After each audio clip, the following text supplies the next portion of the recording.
Subscribe कीजिए मेरे YouTube channel Sobia ji health and beauty tips को और बेल आइकन पर क्लिक करें हमारी लेटेस्ट वीडियो सबसे पहले देखने के लिए।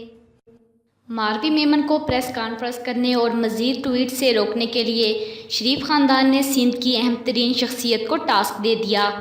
मारवी मेमन के एक और करीबी सियासी दोस्त वफाकी वज़ीर को भी कहा गया है कि मारवी मेमन को प्रेस कॉन्फ्रेंस करने और मज़ीद ट्वीट करने से रोका जाए। इस ज़मन में दोनों शख्सियात की मारवी मेमन से 2 मरतबा बात भी हो चुकी है और आज अहम शख्सियत की उनसे मुलाकात मुतवक्का है। मारवी मेमन ने दोनों अफराद से शिकवा किया कि मुझे शरीफ ख़ानदान के ही अफराद ने कॉर्नर किया और जो ज़्यादती है साबित कर सकती हूँ मेरे साथ जो हो रहा है, और हुकूमत शरीफ ख़ानदान जिस मकाम पर खड़ा है उसके ज़िम्मेदार कौन हैं।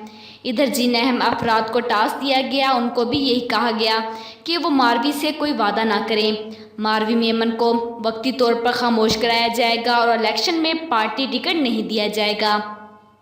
मारवी मेमन के करीबी ज़राए ने बताया कि उन्होंने कुछ शराइत पेश करके वक्ती तौर पर खामोश रहने का वादा तो किया मगर वो चुप नहीं रहेंगी। दूसरी जानिब मारवी मेमन के ख़जाना इसहाक डार के साथ इख्तिलाफ़ात खुलकर सामने आ गए हैं और उनकी पार्टी छोड़ने के हवाले से भी चहमगोइयाँ जारी हैं। शरीफ फैमिली के करीबी हलकों के मुताबिक मारवी मेमन ने इसहाक डार के साथ शादी पर हक महर की रकम 1 अरब पाकिस्तानी रुपए लिखवा रखी है।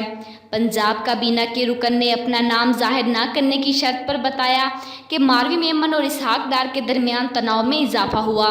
शादी से कबल कलसूम नवाज ने इसहाक डार की सर्जिश करते हुए उन्हें बाज रहने का कहा था। अगर मारवी मेमन प्रेस कॉन्फ्रेंस करती हैं तो शरीफ फैमिली के लिए और भी मुश्किलात पैदा होंगी। इधर इसहाक डार और उनके बेटे कारोबार और आमदनी के हवाले से यूएई हुकूमत ने इब्तदाई सतह पर तफ्तीश का आगाज़ कर रखा है और आया कारोबार में लगाए गए जाने वाले सुरमाया मनी लॉन्ड्रिंग के ज़रिए तो नहीं लाया गया।